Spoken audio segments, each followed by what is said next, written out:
여기 중국의 한 학생이 열받아서 오열을 하고 있습니다. 이 학생은 중국에서 유럽으로 가기 위해 런던 히드로 공항에서 입국 심사를 받고 있는데요.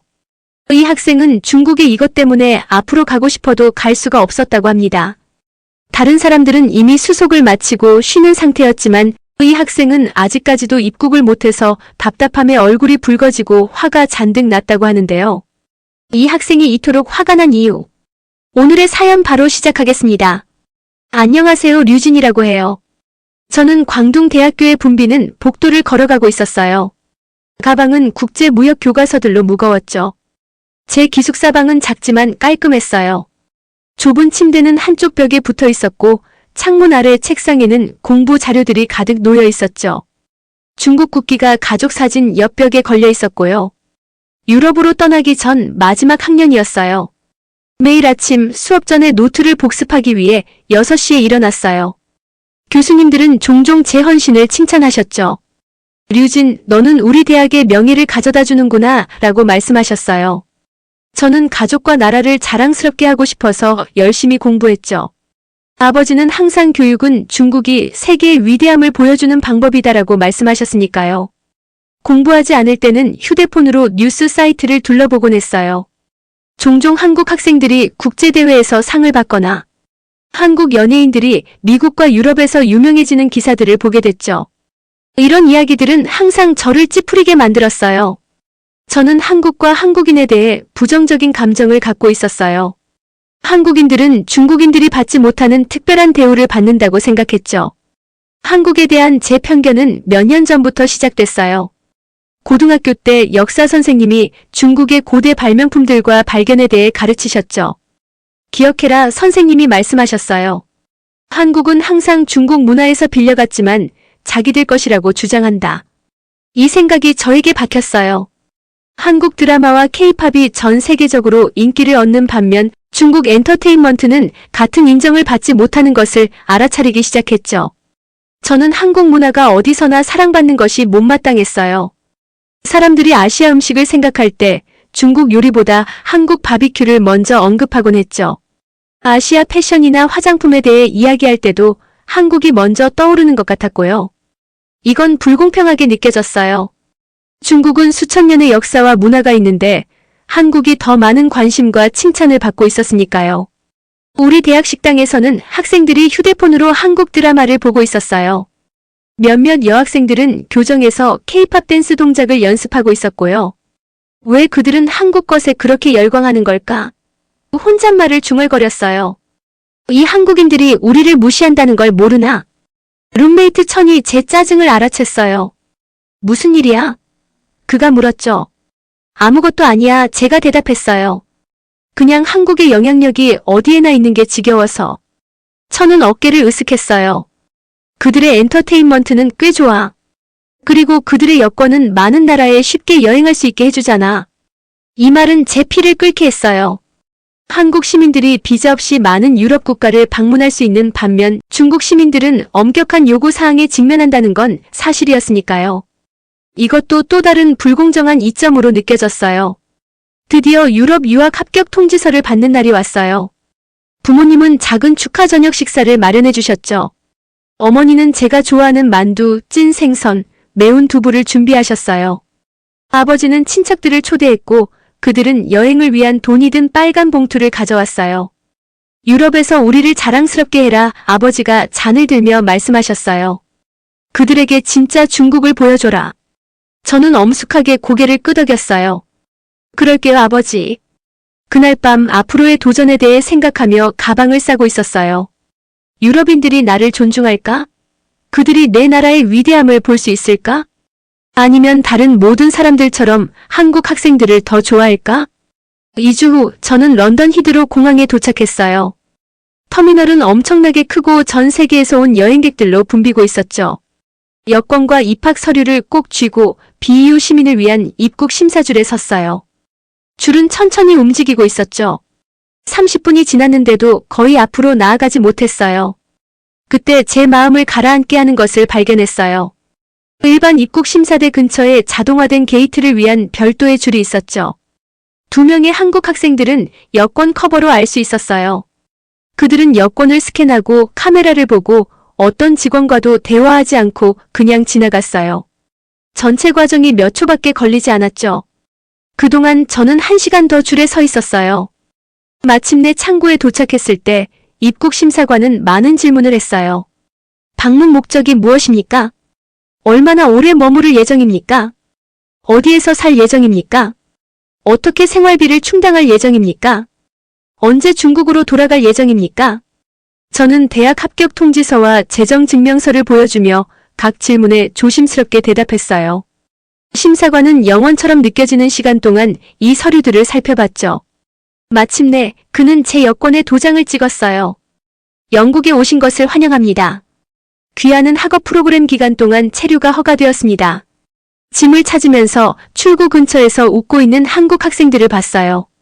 그들은 이미 이곳에 편안해 보였죠. 그중 한 명이 제 눈을 마주치고 공손하게 고개를 끄덕였어요. 저도 고개를 끄덕였지만 속으로는 분노와 호기심이 뒤섞인 감정을 느끼고 있었어요. 왜 그들은 쉽게 환영받는데 저는 광범위하게 질문을 받을까요? 왜 세계는 그들을 기꺼이 받아들이면서 중국인들은 의심의 눈초리로 바라볼까요? 이 질문들이 공항을 떠나 유럽에서의 새로운 삶을 시작하는 동안 제 마음속에서 타오르고 있었어요. 유럽 대학에서의 첫 주는 오리엔테이션과 캠퍼스 투어로 정신없이 지나가고 있었어요. 대학 건물들은 돌벽과 높은 창문이 있는 오래된 건물들이었죠. 제 기숙사 방은 중국에서의 방보다 컸고 푸른 안뜰이 내려다 보이는 창가에 작은 책상이 놓여 있었어요. 저는 오직 공부에만 집중하려고 노력하고 있었어요. 난 여기 국제무역을 배우러 온 거지. 사람들이 나를 어떻게 대하는지 걱정하러 온 게 아니야 라고 매일 아침 수업 준비를 하면서 스스로에게 말하고 있었죠. 하지만 주변에서 보는 것들을 무시하기란 쉽지 않았어요. 국제 비즈니스 수업에서 저는 맨 뒷줄에 앉아 있었어요. 교수님은 성공적인 아시아 기업들에 대해 이야기하고 계셨죠. 삼성, LG, 현대 모두 한국 기업들이었어요. 교수님은 파리와 런던에서 공연하는 K-팝 밴드들의 슬라이드를 보여주며 한국이 어떻게 문화를 활용해 경제를 발전시키는지 설명하고 계셨어요. 화웨이나 샤오미 같은 중국 기업은 한 번도 언급하지 않았죠. 식당에서 점심을 먹는 동안 공항에서 봤던 한국 학생들인 민준이와 지훈이를 발견했어요. 그들은 민준이가 말할 때 열심히 귀 기울이는 유럽 학생들 무리와 앉아 있었죠. 모두가 그가 한 말에 웃고 있었어요. 그들 테이블에 있던 한 여학생이 제가 쳐다보고 있는 것을 알아차렸을 때 저는 재빨리 시선을 돌렸어요. 저녁에는 방에서 혼자 공부하고 중국에 있는 친구들에게 메시지를 보내며 시간을 보내고 있었어요. 유럽인들은 우리를 이해하지 못해 제 친구 웨이에게 적었어요. 그들은 한국이 아시아 전체를 대표한다고 생각하고 있어. 어느 금요일 저녁 누군가 제 방문을 두드렸어요. 민준이었죠. 내일 주말 시장에 갈 건데 그가 친근한 미소로 말했어요. 함께 가지 않을래? 잠시 동안 거의 그래라고 말할 뻔했어요. 하지만 곧 그가 얼마나 쉽게 입국 심사를 통과했는지 그리고 교수님이 한국 기업들을 칭찬하던 모습이 떠올랐어요. 익숙한 분노가 가슴속에서 올라오는 것을 느꼈죠. 아니, 괜찮아, 차갑게 대답했어요. 공부할 게 너무 많아서. 민준이가 떠난 후 교과서를 펴지 않았어요. 대신 중국 소셜미디어 사이트를 둘러보며 한국 문화가 중국 전통을 훔쳤다는 비판 글들을 읽고 있었어요. 한국의 성공이 정부 지원과 미디어 조작으로 만들어진 인위적인 것이라는 기사들도 읽었죠. 이런 글들을 읽으니 기분이 나아졌어요. 마치 내 감정을 느끼는 사람이 나 혼자가 아닌 것 같았거든요. 다음 몇 주도 같은 패턴이 반복됐어요. 수업에 참석하고 식사 시간에는 혼자 앉고 사교 모임 초대는 거절했죠. 그룹 프로젝트가 배정되면 제 역할은 하지만 팀원들과 추가 시간을 보내는 것은 피했어요. 성적은 좋았지만 친구는 한 명도 없었죠. 어느 오후 도서관에서 혼자 앉아 있는데 누군가 제 테이블에 멈춰 섰어요. 고개를 들어보니 국제관계를 가르치는 천 교수님이 서 계셨죠. 그는 중국계 미국인으로 20년 넘게 유럽에서 살아오셨어요. 같이 앉아도 될까? 그가 이미 의자를 당기며 물었어요. 저는 혼자 있고 싶었지만 공손하게 고개를 끄덕였어요. 천 교수님은 엄격하지만 공정하다는 평판이 있었죠. 관자놀이에 회색 머리가 보이고 웃을 때 눈 주위에 작은 주름이 생기는 분이셨어요. 여기 생활에 적응은 잘 되고 있나? 그가 제 책 더미를 보며 물었어요. 괜찮아요. 그가 빨리 떠나기를 바라며 짧게 대답했어요. 천 교수님은 잠시 저를 살펴보셨어요. 내 학업 기록은 뛰어나더구나. 그가 말했어요. 하지만 교수들 말로는 내가 수업 토론이나 그룹 활동에 참여하지 않는다고 하던데. 저는 방어적인 기분이 들며 교과서를 응시했어요. 저는 사교가 아니라 공부하러 왔어요. 그 기분 이해해. 천 교수님이 조용히 말씀하셨어요. 내가 처음 유럽에 왔을 때도 똑같은 기분이었으니까. 이 말에 놀라서 고개를 들었어요. 천 교수님은 모두에게 존경받는 분이었어요. 그가 소외감을 느꼈다는 건 상상하기 어려웠죠. 난 항상 화가 나 있었어. 그가 계속 말했어요. 유럽인들이 중국을 이해하거나 우리가 받아야 할 존중을 주지 않을 거라고 생각했지. 그래서 너처럼 혼자 지냈어. 그의 말은 가슴에 와닿았어요. 공정하지 않아요. 제가 멈출 수 없이 불쑥 말했어요. 여기 모두가 한국을 좋아해요. 한국 학생들은 특별 대우를 받고 입국 심사도 쉽게 통과하고 교수들은 성공 사례로 한국 기업들을 예로 들어요. 유럽인들은 한국 음식과 음악에 대해 배우고 싶어 하지만 중국에 대해서는 고정관념만 갖고 있어요. 천 교수님은 생각에 잠겨 고개를 끄덕였어요. 인식이란 복잡한 거야. 그가 말했어요. 역사, 미디어, 그리고 수많은 개인적 상호작용을 통해 형성되지. 그는 가방에서 국제관계에서의 소프트 파워라는 제목의 책을 꺼내 테이블 너머로 제게 밀어주었어요. 힘은 단지 군사력이나 경제 규모만이 아니야. 그가 설명했어요. 때로는 다른 사람들이 당신을 어떻게 인식하느냐에 관한 거지. 한국은 세계가 그들을 어떻게 보는지에 많은 투자를 했어. 저는 회의적으로 책을 바라봤어요. 그럼 우린 그냥 한국을 따라해야 한다는 거예요? 사람들이 우리를 좋아하게 팝 음악과 TV 드라마를 만들어야 한다고요? 천 교수님은 미소 지었어요. 그런 말이 아니야. 인식이 어떻게 작동하는지 이해하면 여기서의 시간을 더 잘 헤쳐나갈 수 있을 거라고 제안하는 거야. 그리고 어쩌면 몇 가지 인식을 바꿀 수도 있겠지. 그는 떠나려고 일어섰지만 잠시 멈췄어요.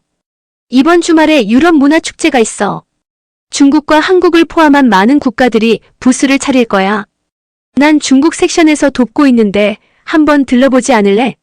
관찰이 이해의 첫걸음이거든. 그가 떠난 후 그가 준 책을 훑어봤어요. 그의 주장에 완전히 설득되지는 않았어요. 그는 서구의 생각을 너무 쉽게 받아들인 것 같았거든요. 하지만 그의 초대가 호기심을 자극했어요.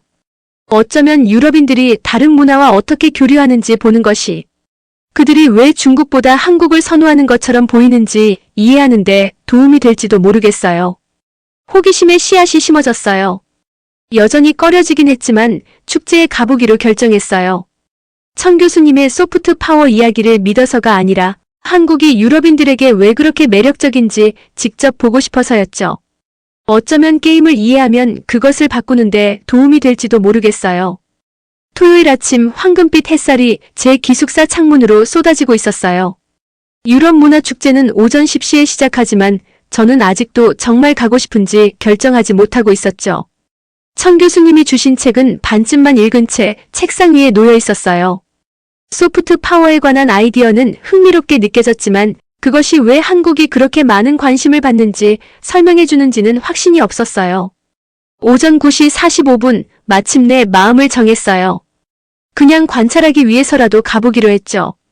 가장 편안한 캐주얼 옷차림에 어두운 청바지와 단순한 파란색 셔츠를 입고 도심으로 향했어요. 도시 중심 광장이 완전히 변해 있었어요. 다양한 국가를 대표하는 화려한 텐트와 전시관들이 세계 각국에서 모여 있었죠. 깃발들이 부드러운 바람에 펄럭이고 있었고 여러 나라의 음식 냄새가 공기를 가득 채우고 있었어요. 음악은 여러 방향에서 동시에 울려 퍼지고 있었고 사람들은 전시물 사이 길을 가득 메우며 웃고 흥분된 목소리로 이야기하고 있었어요.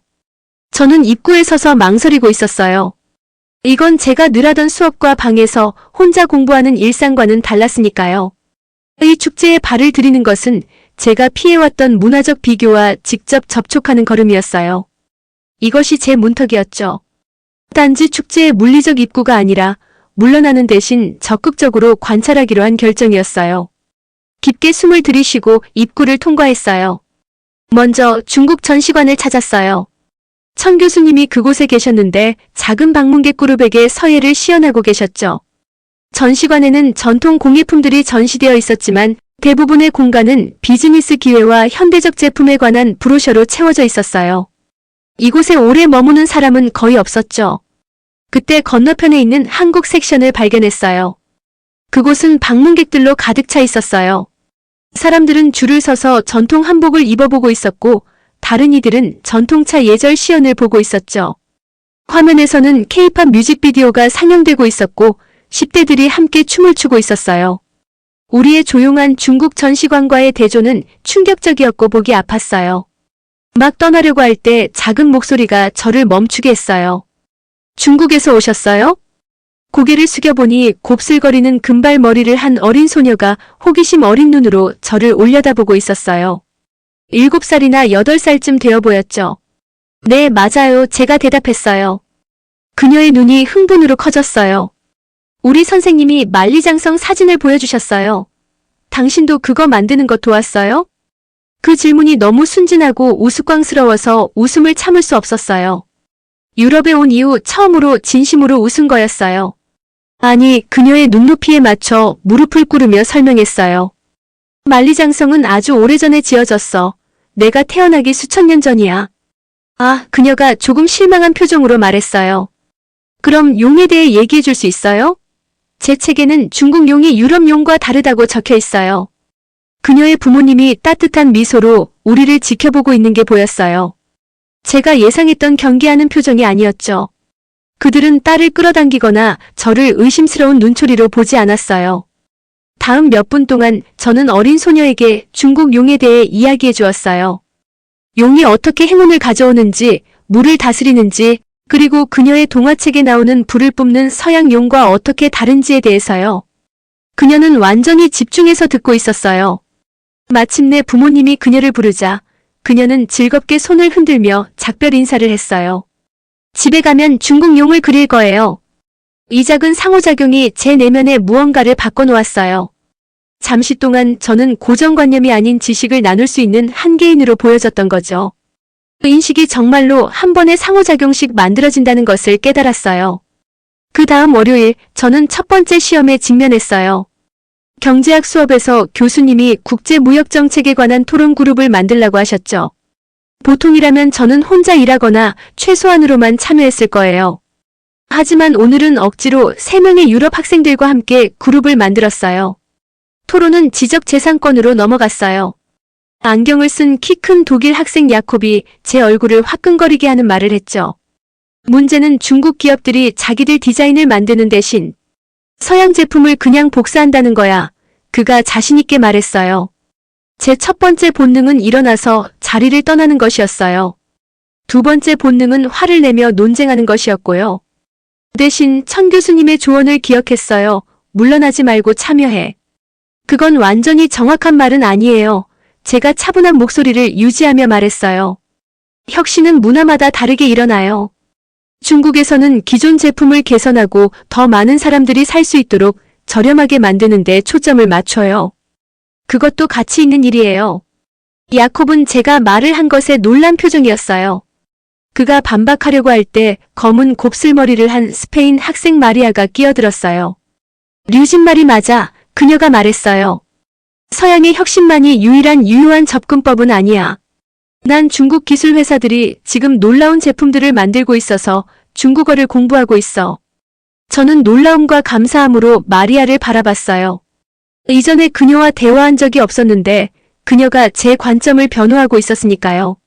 아마도 그녀는 동맹이 될 수 있을 것 같았어요. 수업 후 마리아는 매주 모이는 스터디 그룹에 저를 초대했어요. 저는 망설이다가 수락했죠. 이것도 또 하나의 작은 문턱을 넘는 일이었어요. 첫 스터디 그룹 모임에서 폴란드 출신의 토마스를 만났어요. 그는 사람들이 폴란드와 중국 모두를 어떻게 고정관념으로 보는지에 대한 이야기를 들려주었죠. 그들은 폴란드가 전부 가난한 농부들이고 중국은 전부 공장과 오염뿐이라고 생각해. 그가 웃으며 말했어요. 진짜 장소나 사람들은 보지 못하는 거지. 그의 경험이 제 경험과 얼마나 비슷하게 들리는지 놀라웠어요. 토마스는 또 다른 예상치 못한 동맹이 되었죠. 가장 큰 놀라움은 며칠 후 국제 비즈니스 수업 후 민준이가 저에게 다가왔을 때 일어났어요. 몇 주 전 그의 초대를 거절한 이후로 그를 피해왔거든요. 날 피하고 있었지, 그가 직접적으로 말했어요. 부인하지 않았어요. 거짓말할 이유가 없었으니까요. 왜 그러는지 이해해, 민준이가 계속 말했어요. 내가 처음 유학 왔을 때 일본 학생들에 대해 똑같은 기분이었어. 그들은 한국인보다 더 많은 관심과 존중을 받았거든. 이 사실은 저를 충격에 빠뜨렸어요. 하지만 지금은 모두가 한국 문화를 좋아하잖아. 그건 아주 최근의 일이야, 민준이가 설명했어요. 내 아버지는 한국인들이 유럽에서 가난한 노동자로 여겨지던 때를 기억하셔. 상황은 변해, 류진. 저는 하루 종일 이 말에 대해 생각했어요. 한국의 인식이 바뀌었다면 중국의 인식도 바뀔 수 있을까요? 이 생각은 기숙사로 돌아가는 길에 저녁을 먹을 때 잠자리에 들 준비를 할 때까지 저를 따라다녔어요. 모든 만남이 긍정적이지는 않았어요. 일부 수업에서는 학생들이 여전히 중국에 대해 무지한 발언을 했고 일부 교수들은 여전히 구식 예시를 사용했죠. 이들은 전통적인 의미의 적은 아니었지만 이해를 가로막는 장애물이었어요. 저는 또한 내 안의 적들도 알아차렸어요. 새로운 정보를 거부하는 제 자존심, 모든 비판을 공격으로 보는 습관, 그리고 이해보다는 분노에서 위안을 찾는 경향이었죠. 이런 내적인 적들은 어떤 외부의 적보다 싸우기 어려웠어요. 한 달이 지날 무렵 저는 작은 동맹 서클을 만들었어요. 우리는 정기적으로 만나서 공부하고 때로는 그냥 이야기를 나누기도 했죠. 그들이 항상 제 관점을 이해하는 것은 아니었지만 그들은 귀를 기울여 주었어요. 그리고 때로는 제가 귀를 기울여야 한다는 것도 깨달았어요. 어느 날 저녁 스터디 그룹이 프로젝트 작업을 마치자 마리아가 다가오는 대학 문화 심포지엄에 대해 언급했어요. 그들이 여러 나라에서 온 학생 발표자를 찾고 있어. 그녀가 말했어요. 류진, 내가 중국을 대표하면 좋겠다. 예전에 저라면 즉시 거절했을 거예요. 하지만 지금은 돌아갈 수 없을 만큼 많은 문턱을 넘어왔으니까요. 생각해볼게, 제가 말했어요. 그리고 정말로 생각해보기로 했어요. 대학의 연례문화 심포지엄이 2주 앞으로 다가왔어요. 3일 동안 고민한 끝에 마침내 발표자로 신청서를 제출했죠. 다음 날 아침 제 자리가 확정되었다는 이메일을 받았어요. 저는 나만의 지훈을 포함한 다른 7개국 발표자들과 함께 중국을 대표하게 될 거였어요. 심포지엄은 제가 들어가야 할 동굴처럼 느껴졌어요. 제 가장 깊은 두려움과 편견을 마주해야 하는 곳이었죠. 지금까지 중국과 한국 사이의 직접적인 비교를 피해왔어요. 하지만 심포지엄에서는 그런 비교를 피할 수 없을 거예요. 사람들이 우리를 나란히 놓고 판단할 테니까요. 도서관에서 발표 준비를 위해 몇 시간씩 연구하고 있었어요. 유럽에서의 중국 경제적 영향력에 대해 읽었고 무역관계, 투자 패턴, 문화 교류에 대해 배웠죠. 중국 학자들이 쓴 우리나라의 해외 이미지를 분석한 글들도 발견했어요. 그들의 관찰 중 일부는 저를 놀라게 했어요. 중국이 세계에 자신을 어떻게 보여주는지에 대한 문제점을 인정하고 있었거든요. 한국의 국제관계 접근법도 연구했어요. 1990년대 후반 경제위기 이후 한국이 문화 수출에 많은 투자를 했다는 것을 알게 됐죠. 한국 정부는 전 세계의 엔터테인먼트 회사, 언어 프로그램, 문화센터를 지원했어요. 이건 우연이 아니라 신중한 전략이었던 거예요. 제 노트북에서 발표 내용이 천천히 형태를 갖추기 시작했어요. 유럽에 대한 중국의 경제적 기여에 관한 사실들을 포함시켰지만 개인적인 내용도 추가했어요. 개인 간의 교류가 사람들이 국가를 보는 방식을 어떻게 형성하는지에 대해서요. 축제에서 중국 용에 대해 배우고 싶어 했던 어린 소녀를 생각했어요. 그 한 번의 대화가 아마도 어떤 공식 브로셔보다 중국 이미지에 더 많은 도움이 되었을 거예요. 심포지엄 전날 밤 잠을 이룰 수 없었어요. 의심으로 머릿속이 빠르게 돌아가고 있었죠. 제가 중국을 나쁘게 보이게 하면 어쩌죠? 제 발표가 지훈의 발표만큼 세련되지 않으면 어쩌죠? 제 억양 때문에 사람들이 이해하기 어려우면 어쩌죠? 자정에 천 교수님께 전화를 걸었어요. 객관적으로 이걸 할 수 있을지 모르겠어요. 제가 인정했어요. 중국과 한국 학생들을 대하는 방식을 비교할 때 가끔 여전히 분노를 느껴요. 객관성이 자신의 관점을 버리는 것을 의미하진 않아 천 교수님이 차분하게 대답하셨어요. 그것은 당신의 시각이 여러 시각 중 하나일 뿐이라는 것을 인정하는 거야. 당신의 진실을 나누되 다른 사람들도 그들만의 진실이 있다는 것을 인정하라는 거지. 그의 말씀 덕분에 마음이 가라앉아서 새벽 2시쯤 마침내 잠이 들 수 있었어요. 심포지엄 홀은 학생, 교수, 지역사회 구성원들로 가득 차 있었어요. 무대 뒤에서 지훈이 한국 비즈니스 전략에 대한 발표를 하는 것을 지켜보고 있었죠. 그의 슬라이드는 화려하고 전문적이었어요. 청중들은 그의 요점에 따라 고개를 끄덕이고 있었고 발표가 끝나자 열렬히 박수를 치고 있었어요. 제 이름이 소개될 때 손이 떨리고 있었어요. 연단으로 걸어가 노트를 내려놓고 얼굴의 바다를 바라봤죠. 잠시 말하는 법을 잊어버렸어요.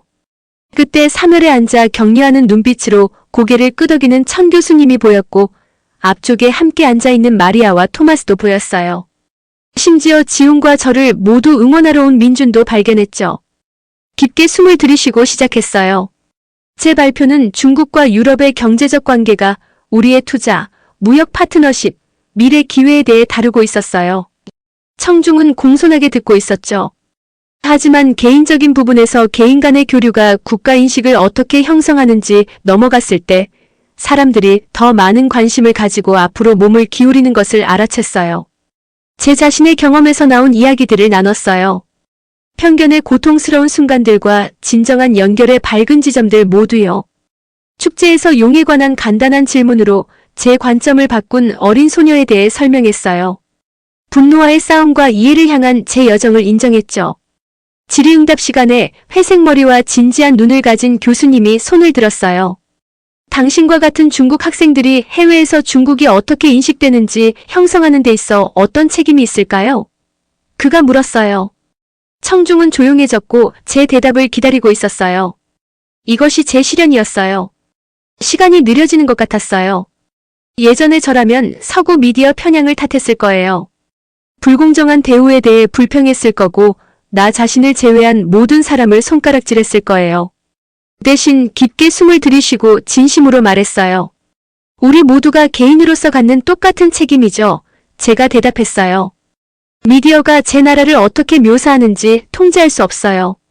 역사나 정부 정책을 바꿀 수도 없고요. 하지만 제가 다른 사람들과 어떻게 상호작용하는지는 통제할 수 있어요. 오해가 생겼을 때 참여할지 물러날지 선택할 수 있죠. 고정관념을 강화할지 아니면 깨트릴지 결정할 수 있어요. 청중 속의 민준과 지훈을 흘낏 바라봤어요. 그들은 둘 다 살짝 고개를 끄덕였고 제 안에서 뭔가가 바뀌었어요. 우리가 관심을 두고 경쟁하는 적이 아니라는 것을 깨달았어요. 우리 모두 그저 고정관념이 아닌 사람으로 보여지기를 원하는 개인일 뿐이었어요. 심포지엄 후 사람들이 질문과 코멘트로 제 주변에 몰려들었어요. 한 유럽 학생이 개인 간의 상호작용이 국가 이미지를 어떻게 형성하는지에 대해 생각해 본 적이 없다고 말했어요. 한 교수님은 제가 그녀의 국제관계 수업에서 강연해 줄 수 있는지 물었고 마리아는 저를 꼭 안으며 자신이 내 친구인 것이 자랑스럽다고 말했어요. 그날 저녁 민준, 지훈, 그리고 저는 캠퍼스 카페에 앉아 있었어요. 다른 사람 없이 우리 셋이 함께 시간을 보내는 것은 처음이었죠. 내 발표 정말 훌륭했어. 지훈이 진심으로 말했어요. 특히 개인적 책임에 관한 부분이. 고마워. 제가 대답했어요. 너의 발표도 정말 좋았어. 우리는 고향 나라 가족 그리고 유럽에서의 경험에 대해 이야기했어요. 지훈도 국적에 따라 판단받는 느낌과 싸웠다는 것을 알게 됐죠. 민주는 그의 아버지 세대에 대한 이야기를 나눴어요. 당시 한국인들은 많은 유럽 국가에서 환영받지 못했다고요. 다음 달 저는 중국과 유럽 학생들 사이에 문화교류 프로그램을 만드는데 도움을 주었어요. 요리교실, 언어교환, 그리고 시사토론 그룹을 조직했죠. 천 교수님이 교수 자문으로 참여하셨지만 학생들이 주도권을 갖게 해주셨어요. 한국 학생들이 우리 프로그램에 참여했을 때 환영했어요. 그들의 관점은 우리 토론을 풍요롭게 했죠. 저는 여전히 한국 문화가 특별한 칭찬을 받을 때 알아차리지만 더 이상 분노로 가득 차지 않았어요. 이제 한 문화에 대한 존경이 다른 문화를 떨어뜨리지 않는다는 것을 이해했으니까요. 부모님과의 화상 통화에서 아버지는 제가 그 유럽인들에게 중국의 위대함을 보여주었는지 물으셨어요. 저는 제 위대함의 정의가 어떻게 바뀌었는지 생각하며 미소 지었어요. 저는 그들에게 한 중국인을 개인으로 알게 하고 있어요. 제가 대답했어요. 진정한 이해는 그곳에서 시작되거든요. 어머니는 혼란스러워 보였지만 아버지는 천천히 고개를 끄덕이셨어요. 마치 이해하기 시작하신 것처럼요. 제 여정은 계속되고 있어요. 매일 제 이해의 새로운 도전이 물러나기보다는 연결할 새로운 기회가 찾아오죠. 여전히 의심과 좌절의 순간도 있어요. 하지만 이제는 다르게 마주합니다. 인정을 위해 한국과 싸우는 중국 대표로서가 아니라 자신만의 독특한 이야기를 가진 한계인 류진으로서 말이에요. 오늘의 영상은 여기까지입니다. 오늘의 사연 재밌게 보셨다면 좋아요와 구독 꼭 부탁드릴게요.